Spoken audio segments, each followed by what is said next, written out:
Welcome to the next episode of Decants with D. I am Dietmar Ostermann. I'm your host today, and I'm the regular guy from Long Island. This episode brings us back to Napa Valley.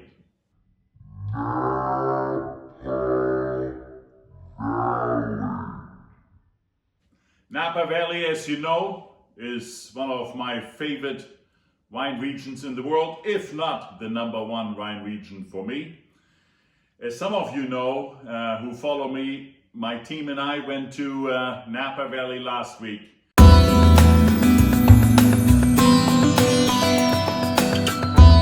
We had an excellent trip. We visited 12 vineyards, and among those were also a good selection of Napa Valley Moutain-Side vineyards. So this video this morning is about the Moutain-Side vineyards of Napa Valley.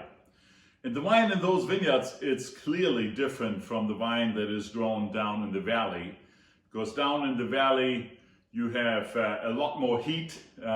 It's flat, the water doesn't necessarily escape as easily. Whereas on the mountainsides, on the hillsides, you actually have more gravel and some other soil that's very different from the soil down in the valley, and the water runs through. Plus, typically the terrain is more difficult, so the grapes have a harder time, and the grapes that do survive are very strong grapes with a very strong flavor. So typically, Moutain-Side Cabernets in Napa have a lot more tannins, so they need a little bit more time to age. They also typically leave them on the grape stock longer because they have to ripen a little bit more, need more time. So that all makes these Moutain-Side Cabernets different.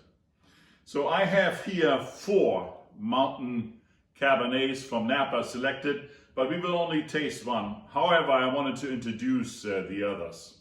So the Barnett vineyards, one of the vineyards we visited last week, fantastic. It's up on the hill at Mount Vida. It takes you half an hour to drive up there. You have a beautiful view down into the Napa Valley. This wine I tasted in the 2013 Cabernet tasting, and it actually won that selection. So that's an absolute favorite of mine. Another favorite of mine is the Arkenstone. So this is much more north, near Calistoga, a little bit east of Calistoga in the Howell Mountain district. Arkenstone is another Moutain-Side Cabernet that I love. And I tasted the Arkenstone in the same 2013 wine tasting as I did the Barnett, and the Arkenstone came in as a runner-up. Another famous hillside Cabernet is the Spring Mountain, and as the name suggests, it comes from the Spring Mountain district. We visited this as well last week, and they have a beautiful cave dug into the mountainside, and we did our tasting in the cave. It was a fabulous experience. But today I want to taste with you the Mayacamas. The Mayacamas, as the name suggests, got their name from the Mayacamas Mountains to the west. And within the Mayacamas Mountains, you have Mount Vida in the south of the Mayacamas Mountains. And on top of Mount Vida is the spectacular Mayacamas Vineyard. We visited that as well. Unfortunately, they experienced some fire damage in the 2017 Napa wildfires. So they're building a new visitor center right now. But the winery in the old stone building is completely intact. And the views there from their 10 or so vineyards sprinkled throughout Mount Vida are spectacular. They drove us in ATVs up to the top of the mountain, and we did our tasting, half of it on top of Mount Vida, looking down into the beautiful Napa and surrounding valleys. And then the rest of the wine tasting, where we tasted some old Mayacamas, we did up back in in the wine cellar where they actually make the wine. Incredible experience. So let me open this bottle and I will decant this bottle.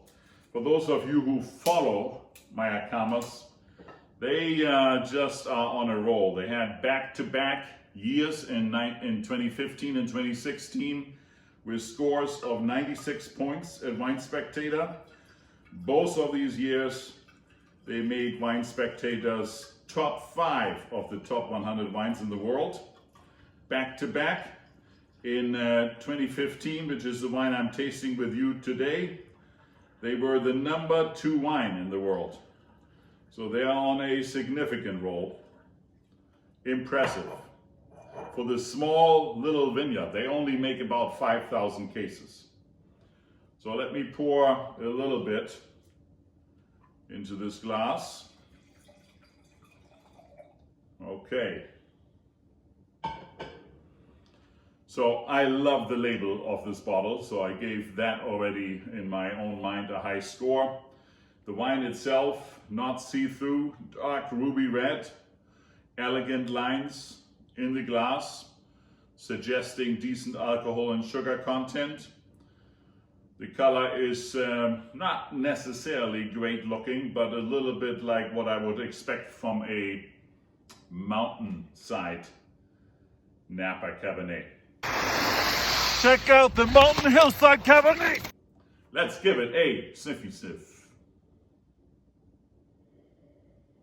The red currant comes out. It's not in your face. It's elegant aromas. Some cherry, more red fruit than black fruit. Let's give it a whirl. I had the 2014, which by the way, also scored 95 points in Wine Spectator, not 96 like the 2015 did. I had that yesterday and it drank fabulous. Tasting right now the 2015, it still needs more time to open up. You can see I just decanted it, so it probably needs another hour. It also clearly will do better to be drunken maybe 2 or 3 or 4 years from now. So it's a little bit young, but the potential that you can see in this wine is phenomenal. I had it last at 2015 about 6 months ago and has developed in the last 6 months. So it's a lot more approachable right now, but left to my own devices, the next bottle I will open is probably a year from now. You have a little bit of good tannins left that crinkle your tongue a little bit. The finish is long, fruity finish. Overall, a very impressive product. At this time, in 2021, I give this wine a 4.5 on Vivino, my own scale. I wouldn't be surprised if I tasted it again in a year or two that I would up that score. That's it for today. Buy some Moutain-Side Napa Valley Cabernet if you like the stronger, more rustic flavors with a little bit of tannins. And here you have 4 fantastic contenders. I recommend all 4. Of course, the Mayacamas is the one we tasted right now and I can approve it. I also had the 2014 yesterday, can approve of it. The 2014 is on sale on Vivino for $124. The 2015, because it was so popular, and the 2016 so popular top 5 wines of Wine Spectator are currently not available. Some of these other Moutain-Side Cabernets are a little bit less expensive. I think Barnett runs on average at about 75, 85. Arkenstone, same thing, 75, 85. So they are a better value, but these wines are for connoisseurs of top-notch Napa Valley Moutain-Side Cabernets. See you next Sunday.